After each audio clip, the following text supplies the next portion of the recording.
Hello every one. Tech P S സിയുടെ പുതിയൊരു വീഡിയോയിലേക്ക് എല്ലാ ഉദ്യോഗാർത്ഥികൾക്കും സ്വാഗതം. Divisional accounts officer in KSEB mains പരീക്ഷയ്ക്ക് ഇനി വളരെ ചുരുങ്ങിയ ദിവസങ്ങൾ മാത്രമാണ് അവശേഷിക്കുന്നത്. നമുക്കറിയാം 2026 മാർച്ച് 23-നാണ് പരീക്ഷ നടക്കുന്നത്. അപ്പോൾ ഈ ചുരുങ്ങിയ ദിവസങ്ങൾക്കുള്ളിൽ ഇനിയും നിങ്ങളുടെ പ്രിപ്പറേഷൻ ഓൺ ട്രാക്കിലേക്ക് നിങ്ങൾക്ക് എത്തിക്കാൻ സാധിച്ചിട്ടില്ലെങ്കിൽ അതിനായി വളരെ എഫക്റ്റീവ് ആയിട്ടുള്ള ഒരു സ്റ്റഡി പ്ലാൻ ഡിസ്കസ് ചെയ്യാനാണ് ഇന്ന് ഇത്തരത്തിലൊരു വീഡിയോ ചെയ്തിരിക്കുന്നത്. സോ നമുക്ക് നേരെ വീഡിയോയിലേക്ക് കടക്കാം. ആദ്യം തന്നെ നമ്മൾ എലിജിബിലിറ്റി ലിസ്റ്റിന്റെ പ്രധാനപ്പെട്ട കാര്യങ്ങൾ പരിശോധിക്കുകയാണെങ്കിൽ കാറ്റഗറി നമ്പർ 191/2024 ആണ്. ഡിവിഷണൽ അക്കൗണ്ട്സ് ഓഫീസർ KCB ഡിപ്പാർട്ട്മെന്റിലേക്ക് ഡിവിഷണൽ അക്കൗണ്ട്സ് ഓഫീസറിലേക്ക് എന്ന പോസ്റ്റിലേക്കാണ് നിയമനം നടക്കുന്നത്. പ്രിലിംസ് എക്സാം ഡേറ്റ് 29/10/2025 172 കാൻഡിഡേറ്റ്സ് ആണ് മെയിൻ ലിസ്റ്റിൽ ഇടം നേടിയത്. കട്ട് ഓഫ് മാർക്ക് 32 മാർക്കായിരുന്നു എന്നുള്ള ഒരു കാര്യം ശ്രദ്ധിക്കുക. ഇനി എക്സാം ഡീറ്റെയിൽസ് പരിശോധിക്കുകയാണെങ്കിൽ കാറ്റഗറി നമ്പറും പോസ്റ്റും എല്ലാം നമ്മൾ പറഞ്ഞതാണ്. നമ്പർ ഓഫ് വേക്കൻസി 9 വേക്കൻസി ആണ് അപ്ഡേറ്റ് ആയിട്ടുള്ളത്. വളരെ ശ്രദ്ധിക്കുക, മെയിൻസ് എക്സാം നടക്കുന്നത് 23/3/2026 2026 മൺഡേ ആണ് മെയിൻസ് എക്സാം നടക്കുന്നത്. അപ്പൊ ഈ മെയിൻസ് എക്സാം എന്ന് പറയുന്നത് 2 പേപ്പർ ആയിട്ടാണ് നടക്കുന്നത്. അതിന്റെ പേപ്പർ 1 ഒരു ജനറൽ പേപ്പർ ആണ്. അതിന്റെ general knowledge, general English, arithmetic and mensuration എന്നീ 3 പാർട്ടാണുള്ളത്. 10 മണി മുതൽ 12:20 വരെ ആയിരിക്കും നിങ്ങൾക്ക് പരീക്ഷ. ഉച്ചയ്ക്ക് ശേഷം പേപ്പർ 2ന്റെ എക്സാം ആണ്. അഡ്വാൻസ്ഡ് അക്കൗണ്ടൻസി 1:30 മുതൽ 4:50 വരെ ആയിരിക്കും നിങ്ങൾക്ക് പരീക്ഷ നടക്കുന്നത്. അപ്പോൾ ഇവിടെ ഈ പേപ്പറിന്റെ മാർക്ക് വെയിറ്റേജിലും വ്യത്യാസമുണ്ട്. പേപ്പർ 1 100 മാർക്കിനും പേപ്പർ 2 150 മാർക്കിനുമായിരിക്കും നടക്കുന്നത്. ഈ ഒരു പരീക്ഷയുടെ അഡ്മിഷൻ ടിക്കറ്റ് നിങ്ങൾക്ക് 9/3/2026 മുതൽ സൈറ്റിൽ അവൈലബിൾ ആയി തുടങ്ങും എന്നുള്ളൊരു കാര്യം ശ്രദ്ധിക്കുക. ഇനി അടുത്തത് പേപ്പർ 1ന്റെ സിലബസ് നമ്മൾ ഒരു ഓവർവ്യൂ പരിശോധിക്കുകയാണെങ്കിൽ നമ്മൾ നേരത്തെ പറഞ്ഞ പോലെ 100 മാർക്കിന്റെ ചോദ്യങ്ങളാണുള്ളത്. അതിൽ 3 പാർട്ടാണുള്ളത്. ഫസ്റ്റ് പാർട്ട് ജനറൽ നോളേജ് ആണ്. സെക്കൻഡ് പാർട്ട് ജനറൽ ഇംഗ്ലീഷ് ആണ്.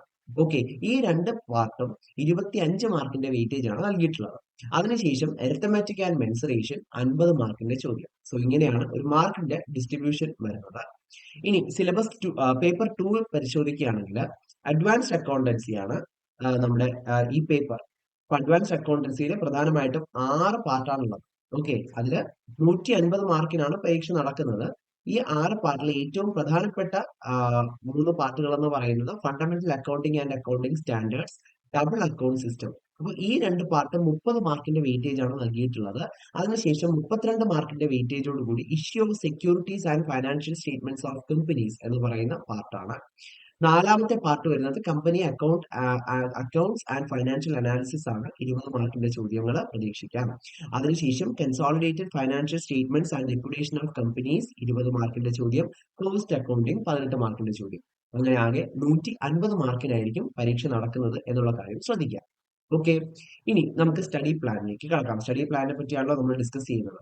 അപ്പോൾ സ്റ്റഡി പ്ലാൻ നമ്മൾ ഈ ഒരു പ്രിപ്പറേഷൻ സ്റ്റാർട്ട് ചെയ്യുന്നത് ഫെബ്രുവരി 4-നാണ്. അപ്പോൾ ഫെബ്രുവരി 4-ന് സ്റ്റാർട്ട് ചെയ്യുന്നു. അപ്പോൾ സ്റ്റാർട്ട് ചെയ്യുമ്പോൾ ശ്രദ്ധിക്കേണ്ടത് ഈ ദിവസങ്ങളിൽ, അതായത് നമ്മൾ ഓരോ ടോപ്പിക്ക് കവർ ചെയ്ത് പോകുന്ന ദിവസങ്ങളിൽ ആ ഒരു ടൈം പീരീഡിൽ പാരലായിട്ട് ചെയ്തു പോകേണ്ട 3 കാര്യങ്ങളുണ്ട്. അതായത് ഫസ്റ്റ് വൺ നമ്മുടെ ടോപ്പിക് കവറേജ് ആണ്. ഓക്കെ, നമുക്ക് ഒരു കൺസെപ്ഷണൽ ക്ലാരിറ്റി ഉണ്ടാക്കിയെടുക്കുക, സബ്ജക്ട് കവർ ചെയ്യുക. അതിനുശേഷം ക്വിക്ക് റിവിഷൻ, ഓരോ ദിവസവും പഠിച്ച കാര്യങ്ങൾ ക്വിക്ക് റിവൈസ് ചെയ്യുക. റിവൈസ് ചെയ്യുന്ന സമയത്ത് വളരെ എഫക്റ്റീവ് ആയിരിക്കും നിങ്ങളുടെ സ്മാർട്ട് നോട്ട്സ് മേക്ക് ചെയ്യുന്നത്. അതായത് ഇപ്പോൾ കുറച്ച് വീക്കുകൾ കഴിയുമ്പോൾ ആദ്യം പഠിപ്പിച്ച കാര്യങ്ങളെല്ലാം മറന്നുപോയിട്ടുണ്ടാവും. സോ ആ എൻറ്റയർ പോയിന്റ്സ് റിവൈസ് ചെയ്യുക എന്ന് പറഞ്ഞാൽ ബുദ്ധിമുട്ടാണ്. അപ്പോൾ നിങ്ങൾ ഷോർട്ട് നോട്ട്സ് എഴുതിയിട്ടുണ്ടെങ്കിൽ ആ ഷോർട്ട് നോട്ട്സ് വെച്ച് വളരെ കുറഞ്ഞ സമയത്തിൽ എഫക്റ്റീവ് ആയിട്ട് റിവൈസ് ചെയ്യാൻ സാധിക്കും. അതുകൊണ്ട് ക്വിക്ക് റിവിഷനും സ്മാർട്ട് നോട്ട് മേക്കിങ്ങും വളരെ ഇമ്പോർട്ടന്റ് ആയിട്ടുള്ള കാര്യമാണ്.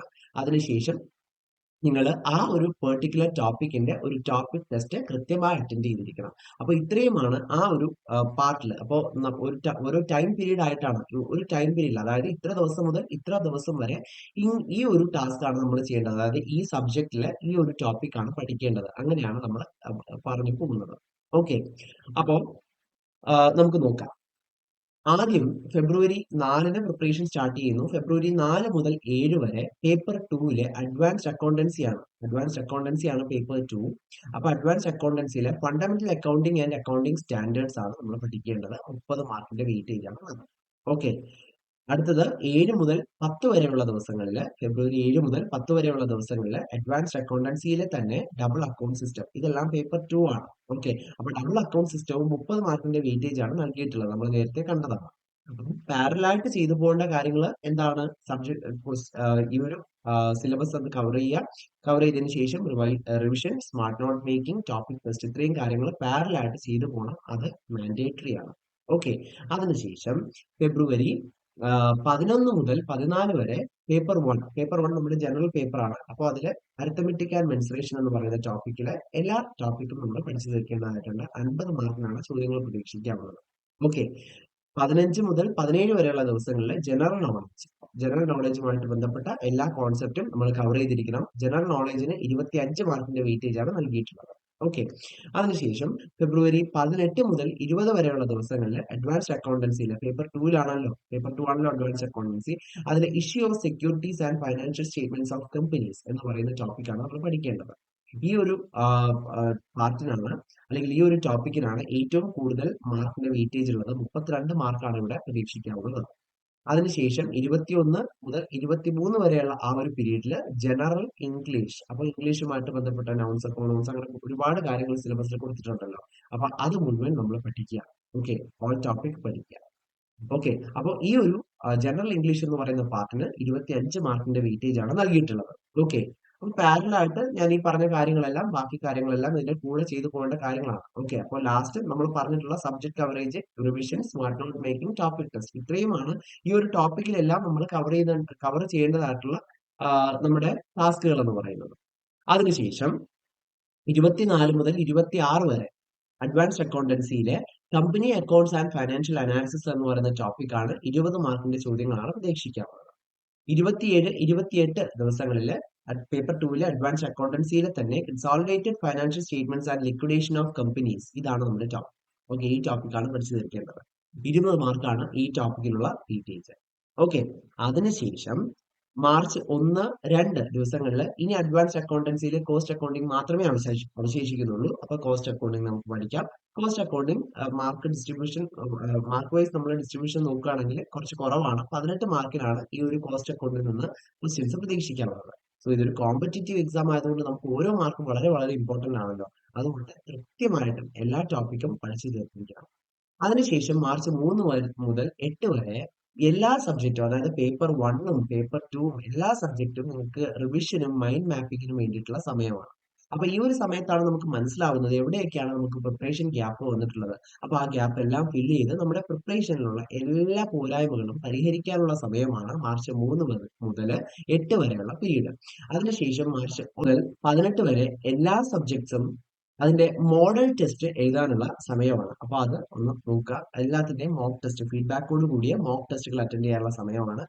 19 മുതൽ 22 വരെ നമുക്ക് ഫൈനൽ ലാബ് റിവിഷൻ, എവിടെയൊക്കെയാണ് നമുക്ക് റീചെക്കിന്റെ ആവശ്യമുള്ളത്, അതെല്ലാം മോഡൽ ടെസ്റ്റ് കഴിയുമ്പോഴേ നമുക്ക് അറിയാൻ പറ്റുള്ളൂ. ആ പോയിന്റ്സ് എല്ലാം നമുക്ക് മനസ്സിലാക്കിയിട്ട് നമുക്ക് എവിടെയൊക്കെയാണ് പ്രിപ്പറേഷൻ ഗ്യാപ്പ് അല്ലെങ്കിൽ കറക്ഷൻ ഉള്ളത്, അതെല്ലാം പരിഹരിച്ച് നമ്മൾ ഓൾ സെറ്റ് ഫോർ എക്സാം ആകുന്നത് മാർച്ച് 22 കൂടിയാണ്. അപ്പോൾ ഈ ഒരു രീതിയിലാണ് നമ്മൾ പ്രിപ്പറേഷൻ മുന്നോട്ട് കൊണ്ടുപോകേണ്ടത്. ആ കാര്യം വളരെയധികം ശ്രദ്ധിക്കാം.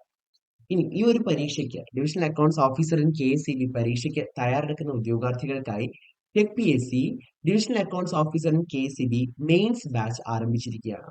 എത്തുവാനായി ടെക് PSCയുടെ ഏറ്റവും മികച്ച അധ്യാപകർ നയിക്കുന്ന തീവ്ര പരിശീലന ഓൺലൈൻ ക്ലാസുകൾ നിങ്ങൾക്ക് അറ്റൻഡ് ചെയ്യാനായിട്ട് സാധിക്കും. ക്ലാസുകൾ ലൈവ് സെഷൻസ് ആയും റെക്കോർഡഡ് സെഷൻസ് ആയും നിങ്ങൾക്ക് ലഭിക്കും.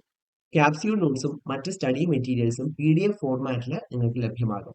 ഡൗട്ട് ക്ലിയറൻസിനും മെന്റർഷിപ്പിനുമുള്ള അവസരങ്ങളും ഉണ്ടാകും. ടോപ്പിക് വൈസ് എക്സാമുകളും അതോടൊപ്പം ഫുൾ സിലബസ് ബേസ്ഡ് ആയിട്ടുള്ള മോഡൽ എക്സാമുകളും ഈ ഒരു കോഴ്സിന്റെ പ്രത്യേകതയാണ്. ഇന്റർവ്യൂ ഗൈഡൻസ് സപ്പോർട്ടും നിങ്ങൾക്ക് ലഭിക്കും. അപ്പോൾ ഈ ഒരു കോഴ്സിനെ പറ്റിയുള്ള കൂടുതൽ ഡീറ്റെയിൽസ് അറിയുന്നതിനും ഈ ഒരു കോഴ്സിലേക്ക് അഡ്മിഷൻ നേടുന്നതിനുമായി സ്ക്രീനിൽ കാണുന്ന നമ്പറിൽ ഞങ്ങളെ കോൺടാക്ട് ചെയ്യാവുന്നതാണ്. ഈ ഒരു പരീക്ഷയ്ക്ക് തയ്യാറെടുക്കുന്ന എല്ലാ ഉദ്യോഗാർത്ഥികൾക്കും ടെക് PSCയുടെ വിജയാശംസകളും ഞങ്ങൾ അറിയിക്കുകയാണ്. Thank you.